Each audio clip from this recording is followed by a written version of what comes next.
Hello students, welcome back to WiFi academy.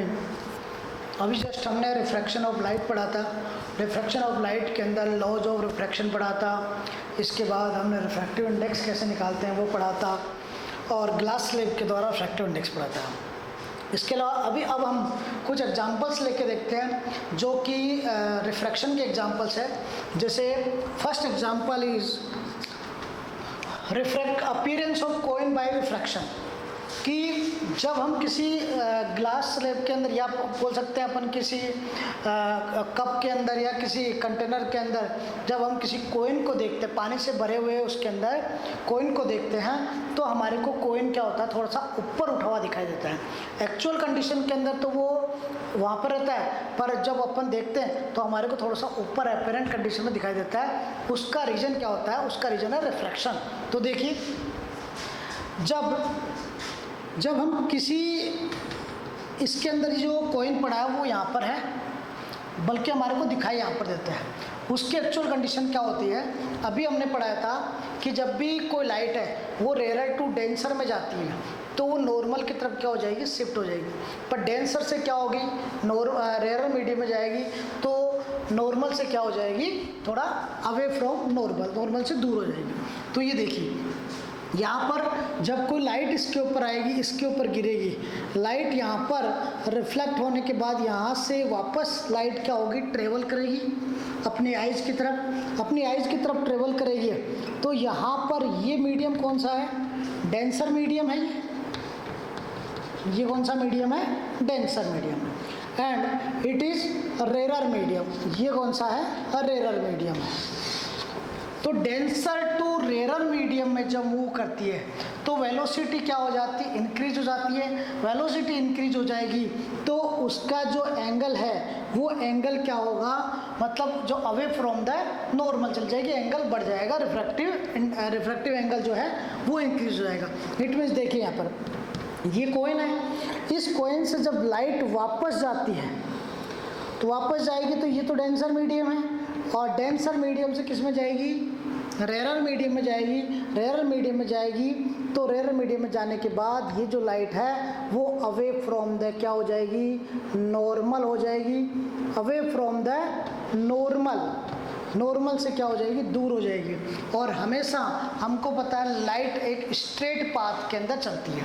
अब straight path के अंदर चलेगी तो हमारी जो आइज़ इसको देख रही है, हमारी आइज़ यहाँ से देखेगी, हमारी आइज़ इसको देख रही है, तो वो जो आइज़ है वो क्या होगी? स्ट्रेट पाथ के अंदर जो लाइट जो हमारे को ये कॉइन है वो कहाँ पर दिखाई देगा? इस जगह पर। तो एपरेंट एक्चुअल पोजीशन तो ये है, बट एपरेंट पोजीशन जो हमारे को दिखाई देती है वो कौन सी है? कॉइन की ये है। इट मीन्स आपको ध्यान रखना है कुछ भी, कि जब लाइट डेंसर मीडियम से वापस रेयर मीडियम में जाएगी तो जो रे है वो नॉर्मल से क्या हो जाएगी? दूर हो जाएगी, क्योंकि रेयर में जाएगी तो उसकी वेलोसिटी क्या हो जाएगी? इंक्रीज हो जाएगी। वेलोसिटी इंक्रीज हो जाएगी तो नॉर्मल से दूर चली जाएगी। और लाइट हमेशा एक सीधे स्ट्रेट पाथ के अंदर क्या करती है? ट्रेवल करती है। तो हम इसको पीछे की तरफ मिलाते हैं तो हमारे को कॉइन कहाँ पर दिखाई देता है? थोड़ा ऊपर उठा हुआ दिखाई देता है एक्चुअल कंडीशन से। तो ये बेस्ट एग्जांपल था किसका? रिफ्रैक्शन का। दूसरा रिफ्रैक्शन का एग्जांपल टोटल इंटरनल रिफ्लेक्शन आता है इसी के अंदर। तो देखिए, एक ग्लास, एक कंटेनर है, उसके अंदर क्या भरा हुआ है? वाटर भरा हुआ है। अलग अलग टाइम पर आप अलग अलग रेज डालते हैं तो उस टाइम पर हमारे को अलग अलग क्या मिलता है? तो यहाँ पर देखिए, फर्स्ट कंडीशन के अंदर हमने इंसिडेंट एंगल, इंसिडेंट रे को यहाँ से कोई टॉर्च या कोई लाइट लिया, यहाँ से लाइट दिया, तो ये डेंसर मीडियम हुआ। डेंसर मीडियम से किसके अंदर जाएगी? रेयर मीडियम के अंदर। तो हमने पढ़ा था कि जब कोई भी light denser medium to rare medium में जाती है तो उसकी वेलोसिटी इंक्रीज हो जाती है। वेलोसिटी इंक्रीज हो जाएगी तो नॉर्मल से वो दूर चली जाएगी। तो यहाँ पर इस डेंसर से रेयर में जाएगी तो ये रिफ्रैक्टेड एंगल जो होगा वो away from the normal, first condition. Second condition में हम क्या करते हैं? इस इंसिडेंट एंगल को थोड़ा सा और बढ़ा देते हैं। इंसिडेंट एंगल को क्या कर देते हैं, इंक्रीज कर देते हैं, इंक्रीज कर देंगे इंसिडेंट एंगल को। तो अब यहाँ पर क्या होगा, जैसे इंसिडेंट एंगल को इंक्रीज किया तो रिफ्रैक्टेड एंगल और दूर चला जाएगा, किससे, नॉर्मल से। इस कंडीशन में ये रिफ्रैक्टेड एंगल जो होगा वो क्या होगा, इस नॉर्मल के 90 डिग्री में बनेगा। नॉर्मल के साथ क्या बनाएगा, राइट एंगल बनाएगा 90 डिग्री का। इस एंगल को हम बोलते हैं क्रिटिकल एंगल, इसको बोला जाता है क्रिटिकल एंगल।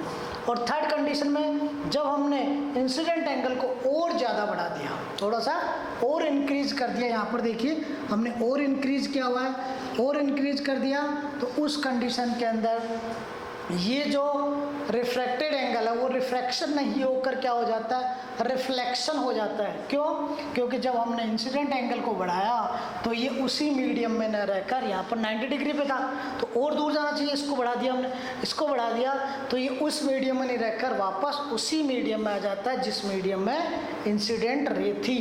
तो यहाँ पर इस कंडीशन को बोला जाता है total internal reflection. Total internal reflection कुछ नहीं, आपको सिंपल याद रखना है बेटा कि जैसे इंसिडेंट एंगल था, इसको हमने यहाँ पर कोई लाइट लगाई, लाइट डालने के बाद ये यहाँ पर क्या होगा, नॉर्मल के साथ में एंगल बड़ा, नॉर्मल से दूर चली जाएगी रिफ्रैक्टेड रे। क्यों, क्योंकि डेंसर टू रेयर मीडियम में लाइट जा रही है तो वेलोसिटी क्या हो जाएगी, इंक्रीज हो जाएगी, वेलोसिटी इंक्रीज हो जाएगी तो रिफ्रैक्टेड रे अवे फ्रॉम द नॉर्मल। फिर हमने क्या करा, थोड़ा सा इंसिडेंट रे को और बढ़ा दिया, मतलब इंसिडेंट एंगल को और बढ़ा दिया, तो जो रिफ्रैक्टेड एंगल है वो 90 डिग्री का बन जाएगा, इसको बोलेंगे हम क्रिटिकल एंगल।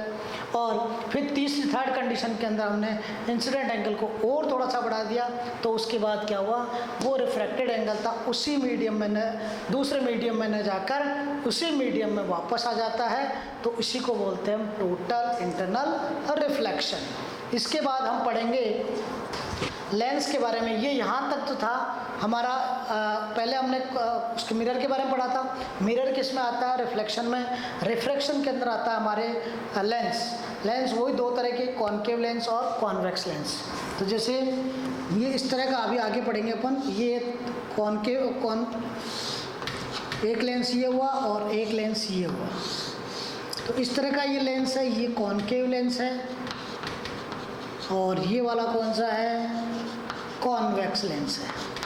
तो कॉन्वेक्स और कॉनकेव लेंस में कहाँ कहाँ पर किस किस तरह से इमेजेस बनती है, वो इमेजेस और नेचर ऑफ इमेज क्या होगी, जैसे अपने मिरर में पढ़ा था वैसा ही अपन पूरा लेंस के अंदर पढ़ेंगे। तो वो कम्प्लीटली दोनों लेंस के बारे में और दोनों लेंस के यूजेज हम इसमें पढ़ेंगे। तो हमारे साथ देखते रहिए, लगातार बने रहिए। Thank you.